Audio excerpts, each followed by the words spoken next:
Good evening everybody. So we are doing stat series PYQ की for PCS mains. हमने कल वाले lecture में 2020 में जो क्वेश्चन आए थे आपके स्टैट्स के वो डिस्कस किए थे. देयर वर 3 क्वेश्चंस फॉर जो अप्रोक्सीमेट 50 मार्क्स का आपका स्टैट्स का सिलेबस पूछा जाता है. आज हम डिस्कस करेंगे 2018 का पेपर जिसमें स्टैट्स में से जो 3 क्वेश्चन आए हैं एंड इसका भी वेटेज सेम रहा है 50 मार्क्स. 2 15 मार्कर और एक 20 मार्कर.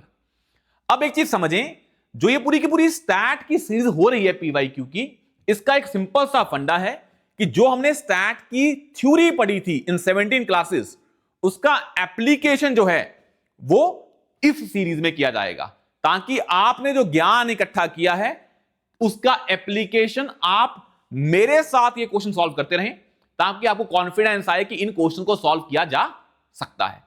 हमारा एक ही फंडा है कि स्टैट्स में आपके जो मार्क्स हैं वो पूरे आने चाहिए, but you have to solve those questions in a limited time frame. अगर ज्यादा टाइम लोगे और सॉल्व करोगे फिर इसका ज्यादा बेनिफिट नहीं होगा एग्जाम में, क्योंकि जीएस जो हमारा स्टैट का पेपर है जीएस 3 में, इसका जो मेन फंडा है कि आप जीएस 3 में हाईएस्ट मार्क्स लें, उसमें स्टैट्स आपको हेल्प करेगा. तभी हम ये काम कर रहे हैं. अब देखते हैं पहला क्वेश्चन क्या है. और ये क्वेश्चन है मीन पे और एक क्वेश्चन है स्टैंडर्ड डेविएशन पे. और एक क्वेश्चन हमेशा आता है सिंपल मीन पे भी क्वेश्चन आते हैं और स्टैंडर्ड डेविएशन पे भी क्वेश्चंस आते हैं. अब इसमें क्या लिखा हुआ है, the mean monthly salary paid to all the employees in a certain company was ₹600. मतलब हमारे पास जो कंपनी में एम्प्लॉय हैं उनका कंबाइंड मीन दिया हुआ है 600, और बोला है कि उस कंपनी में आपके पास मेल है और फीमेल है. मेल का मीन 620 है, फीमेल का 520 है. इन्होंने पूछा है हमें यह बताएं percentage of male to female employees company में कितनी होगी, यह पूछा है. मतलब हमें कंबाइंड मीन पता है और हमें इंडिविजुअल मीन पता है मेल और फीमेल का. पूछा है मेल और फीमेल की परसेंटेज बताएं. मतलब हमें क्या निकालना है, मेल्स कितने और फीमेल कितने हैं, तभी हम परसेंटेज भी निकाल देंगे. अब इसको कैसे करना है इसको देखते हैं. तो let's solve this question first. अब आपको सिंपल सा फंडा है जो आप करते होते हैं कि अगर हमारे पास कंबाइंड मीन मेल और फीमेल का हमें निकालना है, इसका मतलब क्या है, अगर हम दोनों मेल और फीमेल की, सभी मेल और फीमेल की क्या निकाल लें, सैलरीज को ऐड कर दें. यहां पे क्या है, total salary of mail, total salary of females divide by number of male plus number of female. तो यहां पे क्या है, टोटल सैलरी ऑफ मेल और टोटल सैलरी ऑफ फीमेल. अब मुझे बताओ हमें कंबाइंड मीन दिया हुआ है कितना, दैट इज 600. आई होप ये आपको विजिबल होगा. हां 600 दिया हुआ है हमें कंबाइंड मीन. हमें इंडिविजुअल मीन भी दिए हुए हैं. For example individual mean for male is 620. और ये होता क्या है 620, जो total salary of male divide by number of male. तो टोटल सैलरी ऑफ मेल कितनी आ जाएगी, 620 into number of male. And on the similar lines we have given the mean for female. कितना दिया है, दैट इज 520. और ये भी फॉर्मूला सेम है, that 520 is equal to total salary of female divide by number of female. और अगर इसको पुट करेंगे तो total salary of female will be equal to 520 into number of female. 520 into number of female. I hope ये आपको visible होगा. हां visible है. अब यहां से आपने यहां ये पुट कर दिया, यहां पे ये पुट कर दिया, और जब पुट करोगे तो आपके पास इक्वेशन आ जाएगी 600 is equal to, that is equal to 620 into number of males plus 520 into number of females divide by number of male plus number of female. अब इस इक्वेशन में आपके पास 2 ही वेरिएबल हैं, number of male and number of female, जो कि आप निकाल लोगे और वही रेशो आ जाएगा. आया समझ में? तो एक काम करें, इसको कैलकुलेट करके बताएं. अब इसको सॉल्व करना है तो हम इसको कहां ले जाते हैं, इसको, ये इक्वेशन बनी है हमारी, तो इसको हम ले जाते हैं, इसको हम नेक्स्ट पेज पे ले जाते हैं. तो ये नेक्स्ट क्या आया हमारा, 620 into number of male plus 620 into number of female is equals to, sorry 600, ये नीचे क्या है हमारा, नीचे क्या है, this number is, this is 600, तो ये 600 आएगा, नॉट 620। तो आपने यहां पे क्या पुट कर दिया, यहां पे आपने क्या पुट कर दिया, 600, दोनों का नीचे से आप ले गए, तो यहां पे आपने पुट कर दिया 600, यहां पे भी क्या है 600, और यहां पे क्या आ गया 620 into number of males plus 520 into number of female. यही हुआ ना क्वेश्चन, इधर ले आए फीमेल वाले, इधर ले आए, तो कितना आ गया आपका 600 minus 520 is 80 number of female is equals to, इधर ले आए तो 20 नंबर ऑफ मेल्स। अब आपके पास क्या आ गया, ये कट गया, तो रेशो क्या आई आपकी, number of male is equals to 4 times number of female. ये आपके पास आ गया। क्या पूछा है, मेल टू फीमेल का परसेंटेज पूछा है।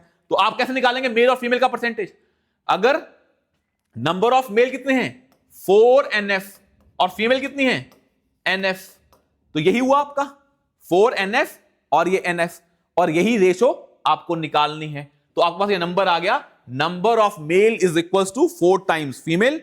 और अगर आपको मेल का परसेंटेज निकालना है, मेल का percentage as compare to female, तो अगर मेल का परसेंटेज निकालना है वो कितना आएगा, 4 मेल हैं, टोटल कितने हैं 5 हैं male plus female, that into 100 कितना आ गया आपका 80% क्या है मेल हैं। और फीमेल परसेंटेज कितनी आएगी आपकी, 1 फीमेल है 5 मेल प्लस फीमेल के बदले, that ratio will be equals to 20%। तो अगर आपको मेल और फीमेल की परसेंटेज निकालनी है तो मेल 80% है, फीमेल 20% है। कहां से आया, क्योंकि हमने क्या निकाल लिया, number of male is equal to 4 time number of female, मतलब 1 मेल है, अगर 1 फीमेल है तो 4 मेल हैं, टोटल कितना आ गया 5, और उसके रिस्पेक्ट में 5 के रिस्पेक्ट में 1 और 4 का आपने परसेंटेज निकाल लिया। तो ये तो हो गया हमारा जो एक पार्ट है 10 नंबर का, जो हमें पेपर में पूछा गया था। तो this is the first part जो हमने डिस्कस कर लिया है, दैट इज इंपॉर्टेंट। तो हमारा ये तो क्लियर हो गया है, find the percentage of male to female employees in the company, male to female employees in the company, ये आप निकाल लोगे। अगला देखिए क्वेश्चन क्या है, the mean and standard deviation marks of 50 students, marks of 50 students कितना है वो 40 क्या है मीन है, और 10 क्या है स्टैंडर्ड डिविएशन। और बोला है एक कंप्लेंट आई वैलिड, उन्होंने बोला, कंट्रोलर ऑफ एग्जामिनेशन ने बोला कि सभी के मार्क्स में से 10 मार्क्स माइनस कर दो, और कह रहे हैं अब बताओ रिवाइज्ड मीन और स्टैंडर्ड डिविएशन क्या होगा। 50 बच्चे हैं, 40 मीन है, 10 स्टैंडर्ड डिविएशन है, और एक चीटिंग केस आया जो कि जेन्युइन था, उसके बाद बोला गया सभी के मार्क्स में से, स्टूडेंट के मार्क्स में से 10 माइनस कर दो, और पूछा अब बताओ मीन क्या होगा रिवाइज्ड और क्या होगा स्टैंडर्ड डिविएशन। अब ये हमारे पास क्लियर है, इसको सॉल्व कर लेते हैं, बिल्कुल आसान है ये भी। अब मुझे एक चीज बताओ, जब आपको ये पता लग ही गया कि जब हम पढ़ रहे थे हमने एक प्रॉपर्टी बताई थी आपको इन जनरल, क्या बताई थी, अगर मीन में अगर आपके पास कोई टर्म्स गिवन हैं और उन टर्म्स को आप एक कॉमन नंबर उसमें से माइनस करते हो, फॉर एग्जांपल -10 10 सभी में से, तो मीन भी क्या हो जाएगा, मीन विल ऑल्सो बी, जो मीन है उसमें से 10 माइनस कर दो। तो आपके पास 50 स्टूडेंट्स हैं, 40 क्या है मीन है, और 10 क्या आपके पास स्टैंडर्ड डिविएशन। ये क्या नंबर ऑफ स्टूडेंट्स। तो अगर आपने सभी स्टूडेंट्स के मार्क्स में से 10-10 माइनस किए हैं तो mean will also be reduced by 10 and that will be equals to 30। और स्टैंडर्ड डिविएशन में पढ़ा था कि अगर स्टैंडर्ड डिविएशन में आप प्लस माइनस करते हैं तो स्टैंडर्ड डिविएशन चेंज नहीं होती, तो यहां पे क्या होगा, standard deviation will remain same 10। ये प्रॉपर्टी हमने क्लासेस में पढ़ी थी, तो आपको पता लगा आंसर क्या है 30 और 10। हम मीन निकाल भी लेंगे तब भी कितना आएगा 30 आएगा, पर आपको प्रॉपर्टी के बेसिस पे पता है, अगर ये आप क्वेश्चन प्रॉपर्टी के बेस पे भी कर दो कि स्टैंडर्ड डिविएशन चेंज नहीं होता प्लस माइनस से, तो आप तब भी आंसर दे सकते हो।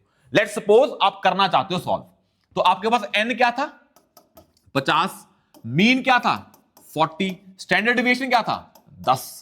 अब उन्होंने बोला सभी के मार्क्स में 10 माइनस कर दो, तो मुझे बताओ अगर ये पहले वाली कंडीशन है तो टोटल मार्क्स कितने आ रहे हैं आपके, total marks will be equal to mean into number of students, that will be equals to 50 into 40, that will be equals to 2000। तो आपके टोटल मार्क्स कितने 2000। अब स्टूडेंट्स कितने हैं 50 और हर स्टूडेंट के मार्क्स में से 10 माइनस करने हैं, तो कितने माइनस कर दिया आपने 500। तो यहां पे कितना आ गया आपका 2000 में से आपने कितना माइनस किया 500 माइनस किया, तो आपके रिवाइज मार्क्स कितने आए, तो आप बोलोगे टोटल रिवाइज मार्क्स कितने आए, टोटल मार्क्स आफ्टर रिवीजन कितने आए आपके 2000 में से आपने 500 माइनस कर दिया and that number is equals to 1500 और नंबर ऑफ स्टूडेंट्स तो कितने हैं 50 ही हैं, तो revise mean will be equals to total marks 1500, total student same ही हैं, that will be equals to 30, तो आंसर इज 30। बट एक चीज देखें, हमने आपको प्रॉपर्टी के बेस पे बताया कि अगर आप प्रॉपर्टी के बेस पे देखें तब भी मीन में से 10 ही माइनस होगा, और स्टैंडर्ड डिविएशन के केस में आप बता सकते हैं कि जब स्टैंडर्ड डिविएशन को प्लस और माइनस किया जाए हर टर्म को कॉमन फैक्टर से, तो स्टैंडर्ड डिविएशन चेंज नहीं होता है and standard deviation will remain same. तो आप सिंपली प्रॉपर्टी लिख के इसको आंसर कर सकते हो अगर आपने करना है तो आप सिंपल प्रॉपर्टी लिख के भी इसका आंसर बता सकते हो, standard deviation will remain 10 because that is the property of standard deviation. आया समझ में यहां तक? Now let's talk about another question जो पेपर में पूछा हुआ है, हम वो भी कर लेते हैं। अब ये क्वेश्चन है आपके सामने। अब मुझे एक चीज बताओ, इसमें पूछा है कि यूएस की 50 स्टेट्स हैं, उन 50 स्टेट्स ऑफ यूएसए की आपको जीडीपी दी हुई है इन बिलियन डॉलर्स। ये 50 है आपके, 10 है आपके और एक में 5 है, टोटल 50 स्टेट्स का डाटा दिया हुआ है। कह रहे हैं calculate the mean median and mode of this, और आपको ये 15 मार्क्स में एक्सप्लेन करके बताना है। तो मुझे क्या बताओ मीन का मतलब क्या होता है? अगर हम सभी की जीडीपी को ऐड कर दें, डिवाइड बाय 50 कर दें, तो क्या आ जाएगा आपके पास? सिंपल आंसर आ जाएगा उसका मीन क्या है, और वो नंबर आएगा वो बिलियन डॉलर्स में आएगा। तो मीन तो निकालने का एक ही तरीका है, 50 की 50 टर्म्स को ऐड कर दो और उस ऐड के बाद 50 से डिवाइड कर दो। ये तो आ गया, कैलकुलेशन करनी पड़ेगी आपको इसमें। मीडियन कैसे निकालते हैं भाई? क्या ये कॉन्टिन्यूअस सीरीज है? आपको पता होगा कॉन्टिन्यूअस सीरीज में अगर आपके पास बाई मॉडल आता है तो हम ट्राई करते होते थे 1 + 2 1 + 3 1 + 2 + 3, पर ये तो कॉन्टिन्यूअस सीरीज है ही नहीं है, ये तो इंडिविजुअल सीरीज है। तो अब क्या फॉर्मूला अप्लाई करोगे? सिंपल सा n + 1/2, ये वाली टर्म निकालोगे, जो भी इस पे बैठी होगी वही क्या आ जाएगा? मीडियन आ जाएगा। अब ये है क्या? ये है 50 टर्म्स, तो 50 + 1/2 इज 25.5, और ये कैसे निकालेंगे 25.5? 20th term plus 0.5 of 26 minus 20th term, और आपको दो टर्म पता होनी चाहिए 26 25, और आपको इसको अरेंज करना पड़ेगा इन असेंडिंग ऑर्डर या डिसेंडिंग ऑर्डर, किसी में भी अरेंज करें तभी क्या आ पाएगा, ये निकाल पाएंगे। ये भी कैलकुलेशन के बेसिस पे है, ये भी क्या है कैलकुलेशन के बेसिस पे, और फिर क्या निकालना है? मोड निकालना है। तो एक काम करते हैं, ये 50 टर्म्स हैं, इसको आपको ऐड करना पड़ेगा पेपर में, और कोई सोल्यूशन नहीं है। तो जब आप इसको ऐड करेंगे तो then you will come to realise कि जो इसका नंबर आएगा, जो ये पूरा का पूरा जो आपके पास दिया हुआ है, मैं आपको करके बता देता हूं कि इसका कितना आएगा। आप घर पे इसको करके देखें। तो आप जब इन 50 की 50 चीजों को ऐड कर देंगे, that mean of 50 will be equals to, जो ये सम आएगा divide by 50, and this sum of this 50 terms जो मैंने अभी क्लास से पहले किया है, दैट कम्स अराउंड 13649। और आपको घर पे करना पड़ेगा। आप यहां पांचों का कैलकुलेट करें, बेस्ट क्या होता है पेपर में, इन पांचों का कैलकुलेट करें, फिर इन पांचों का, फिर इन पांचों का, फिर इन पांचों का, ऐसे कर करके आपको लास्ट में जो ये यहां पे ऐड होगा सभी का, ऐसे ऐसे ऐड होगा सभी का, फिर यहां पे टोटल करें, वो कितना आ रहा था 13649 divide by 50, and that comes around, जो पेपर में लिखना पड़ेगा आपको कैलकुलेट करके 272.98। तो ये आपको बता दिया, ये आप आंसर मैच कर लेना कि आपका इतना आ रहा है या नहीं, और आपको इन 50 को ऐड करना पड़ेगा, there is no other way. तभी देख रहे हैं नंबर कितने हैं, 15 मार्क्स हैं। 15 मार्क्स 7 नंबर का है ये मीन, मतलब अगर हम मोड मीडियन मीन की बात करें 5 नंबर के हैं, तो टू गेट 5 मार्क्स आपको एक कैलकुलेशन करनी पड़ेगी। अगर मीडियन निकालना है तो इसको अरेंज करना पड़ेगा, और अरेंज करके आपको n + 1/2 टर्म निकालनी है, और उस टर्म हमने देखा ये 50 है, तो 50 + 1/2 is 25.5, it means 25th term plus 0.5 into 26 minus 25 term, ये करना पड़ेगा। और इसको मैंने इसको अरेंज किया है असेंडिंग ऑर्डर में, मैं वो करके दिखा देता हूं, आप भी साथ में करें और फिर आंसर निकालते हैं इसका। तो इसको आप अरेंज करें साथ साथ में, वीडियो को पॉज करके इस डाटा को नोट कर लें और फिर इसको अरेंज करना स्टार्ट करें। मैं आपको करके दिखाता हूं कि कैसे ये आएगा। तो लेट्स फर्स्ट इसको हम पहले एक बार क्लियर कर देते हैं, फिर मैं आपको यहीं पे करके दिखा देता हूं। नीचे इसको असेंडिंग ऑर्डर में लिख देता हूं, आप उससे मैच कर लेना। भाई इसमें सिर्फ कैलकुलेशन है और कुछ नहीं है, कुछ और नहीं है इसमें। तो मैं इसको आपको बता देता हूं असेंडिंग ऑर्डर में। तो जो मेरे पास आया था असेंडिंग ऑर्डर, उसको आप भी लिख के देख लें साथ में, ताकि आपको पता लग जाए।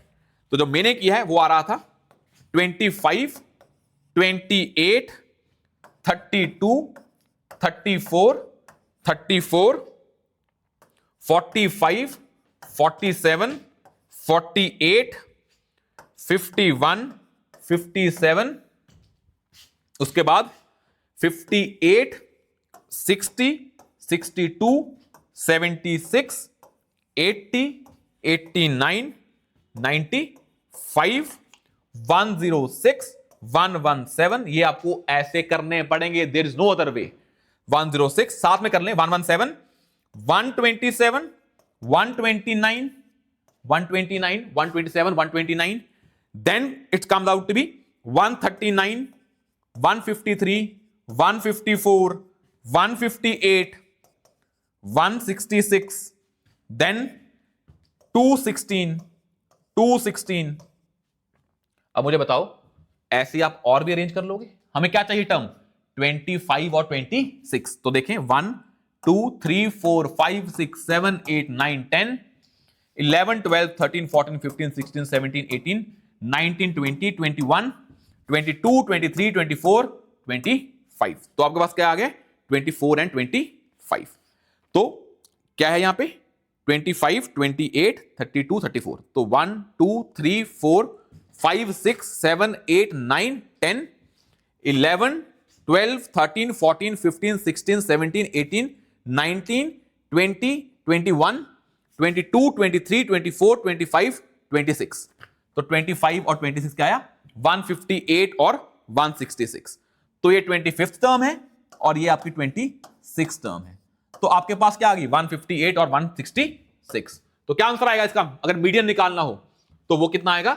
158 मतलब 25th term plus half into 166 minus 158। तो ये कितना आया आपके पास? ये कितना आ गया? 166 माइनस 158, दैट इज आपका 8 आ गया। तो 158 plus 8/2 that is 4, that is 162। तो 162 इज द मीडियन जो आपने निकालना है।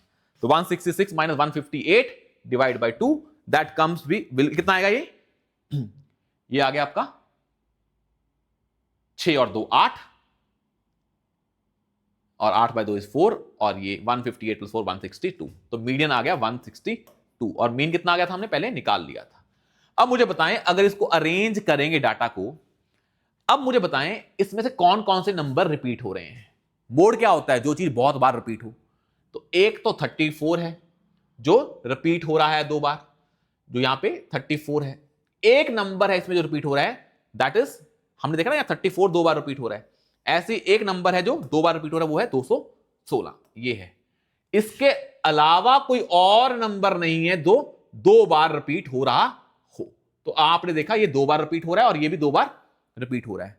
तो ये कौन सी सीरीज है? बाय मॉडल सीरीज है। तो इसमें मीन मोड क्या होगा? 2 मोड होंगे, 34 एंड 216। और जो बाकी नंबर है ये रिपीट नहीं हो रहे हैं। Only two numbers are repeating, 34 and 216। तो मोड क्या हो जाएगा इसमें? बाई मोडल हो जाएगा, 34 एंड 216। आया समझ में यहां तक? तो दीज आर वेरी इंपॉर्टेंट। तो आपने सॉल्व किया, 15 नंबर ले लिए, mean, median and mode. Patience रखें, कैलकुलेशन स्ट्रॉन्ग करें, आंसर आ जाएगा। और जो हमने पहले की थी 50 को ऐड करना, वो भी टफ नहीं है। बस इनको आपको 10 बार ऐड करना है और उन 10 टर्म को ऐड कर देना है, आंसर आ जाएगा आपका, जो पेपर में आपको करना है। ध्यान में आया समझ में? नाउ लेट्स सी जो थर्ड क्वेश्चन जो आया था, दैट वाज ये वाला क्वेश्चन है, वो भी आप देख लेते हैं कौन सा क्वेश्चन आया था। ये है हमारा नेक्स्ट क्वेश्चन। आपको ये ग्राफ दिया हुआ है और ग्राफ में से आपको डाटा इंटरप्रिटेशन करना है। बड़ा आसान क्वेश्चन है ये। क्वेश्चन जो है बड़ा आसान है, ये टोटल 15 मार्क्स का है, 5-5 के 3 क्वेश्चन हैं। अब पहले ये समझ ले ये दिया क्या हुआ है, आपको बताया है ये 2018 का जो क्वेश्चन है कि ये जूट, टी, कॉफी, शुगर और कॉटन, ये जो आपको डाटा दिया हुआ है, इसका दिया है टोटल प्रोडक्शन। ब्लू में क्या है टोटल प्रोडक्शन, ऑरेंज में क्या आपके पास एक्सपोर्ट, और ग्रे में क्या आपके पास इंपोर्ट। आपको ये दिया हुआ है 5 कॉमोडिटीज हैं 2000, जो इन्हें बताया 5 कॉमोडिटीज को बताया हुआ प्रोडक्शन इन मिलियन केजी, वो तो मिलियन केजी हमें क्या लेना, और आपको सॉल्व करने आगे वाले क्वेश्चंस। अब देखें क्वेश्चन क्या है, in the case of which commodities are the ratios of production to export highest and lowest.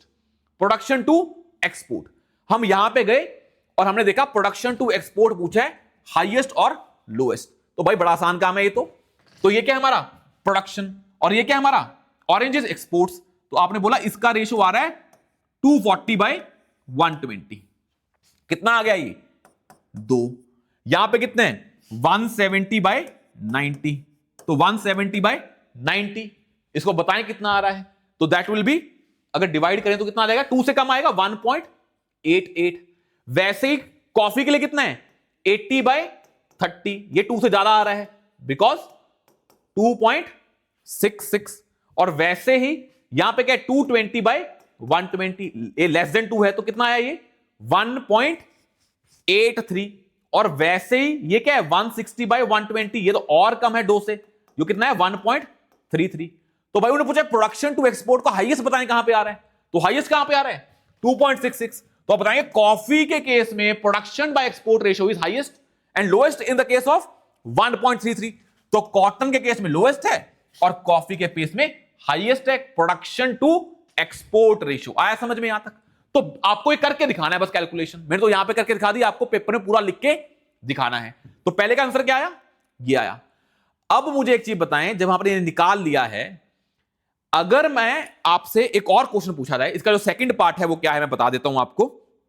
इसका जो सेकंड पार्ट है क्वेश्चन का, दैट इज कि आप ये बताएं इन the case of which commodity is the highest percent of its production exported, and बताओ कितनी परसेंटेज है। कौन सी कॉमोडिटी के केस में हाईएस्ट जो प्रोडक्शन है वो एक्सपोर्ट की गई है। इन 5 में से जो एक्सपोर्ट हुआ है प्रोडक्शन में से वो ज्यादा कहां पे है, तो सर उल्टा हो गया ना। पहले क्वेश्चन था प्रोडक्शन बाय एक्सपोर्ट की रेशियो बताएं, अब पूछ रहे हैं एक्सपोर्ट बाय प्रोडक्शन की रेशियो बताएं। अगर मैं इसको उल्टा कर दूं तो जो टर्म कम आ रही है वो क्या हो जाएगी, ज्यादा हो जाएगी। तो 1.33 160/120 कम आ रहा था, हमें बताना है उल्टा करके बताओ। पहले में था प्रोडक्शन बाय एक्सपोर्ट रेशियो, अब क्या है एक्सपोर्ट बाय प्रोडक्शन रेशियो, तो उल्टा हो गया। तो जहां ज्यादा था वहां क्या हो जाएगा, कम हो जाएगा, और जहां कम था वहां पे ज्यादा हो जाएगा। तो आंसर क्या आएगा 160/120, कौन सी है वो कॉटन, क्योंकि यहां पे क्या है 120 एक्सपोर्ट हुआ है, प्रोडक्शन कितना था 160, किसके केस में, इन केस ऑफ कॉटन। तो जब ये आएगा तो परसेंटेज कितनी आएगी, इसको काटें, और ये कितना आया 43 और 44 into 100, तो कितना आ गया आपका 75%। तो in case of cotton 75% of production is exported. और आप देख भी लें दोनों में गैप क्या है, बहुत कम है, यहां गैप ज्यादा है, यहां गैप ज्यादा है, यहां गैप उससे ज्यादा है, यहां और ज्यादा है। तो वहां देख के भी पता लग रहा है विजुअल रिप्रेजेंटेशन से, in case of cotton 75% of production is exported and only 25 is जो आपका क्या है इंपोर्ट है हमारा। ये आपको समझ में आया है, ठीक है, ये यहां तक क्लियर है, कोई डाउट तो नहीं है। तो आपको क्लियर हो गया कि पहले में पूछा था प्रोडक्शन बाय एक्सपोर्ट रेशियो, दूसरे में पूछा export by production ratio highest कहां पे है, तो जहां पे प्रोडक्शन बाय एक्सपोर्ट कम होगी वहां पे एक्सपोर्ट बाय प्रोडक्शन हाईएस्ट होगी, तो आंसर विल बी कॉटन। आपने दिखा दिया परसेंटेज क्या है 75% इज द आंसर।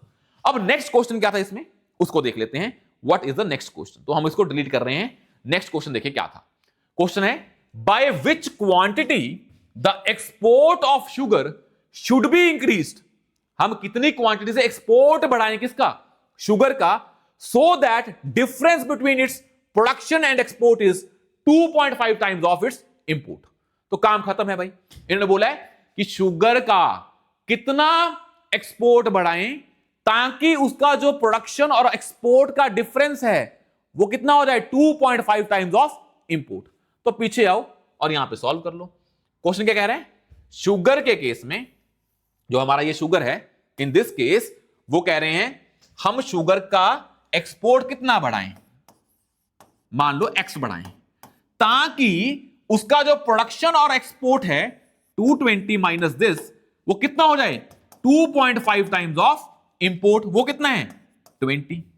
तो ये कितना आया, दैट इज 50, और ये कितना है 220 माइनस 120 प्लस एक्स।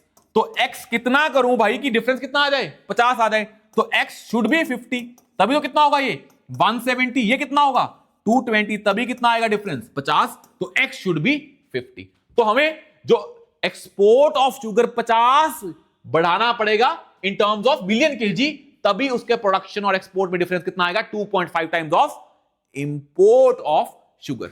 और ये हमारे 3 क्वेश्चन थे। आप देख रहे हैं डाटा इंटरप्रिटेशन वाले क्वेश्चन आ रहे हैं, बट वहां पे कैलकुलेशन क्या है, लेंथी है। So that is for today. हमने 2018 के क्वेश्चन किए हैं, कल वाले सेशन में हम 2015 के करेंगे, फिर हम 2013 के करेंगे, और जो मैंने आपको प्रॉमिस किया था भाई वो स्क्वायर रूट करवाएंगे आपको, वो भी चलेगा। और हमारी डिसीजन मेकिंग की क्लासेस भी चल रही हैं फॉर पंजाब पीसीएस मेंस, उसकी भी प्लेलिस्ट बनी हुई है, उसको भी जाके देखें। You will get the clarity कि कैसे आपको वो क्वेश्चन सॉल्व करने हैं। ठीक है, will see you soon in the next session. Thank you so much.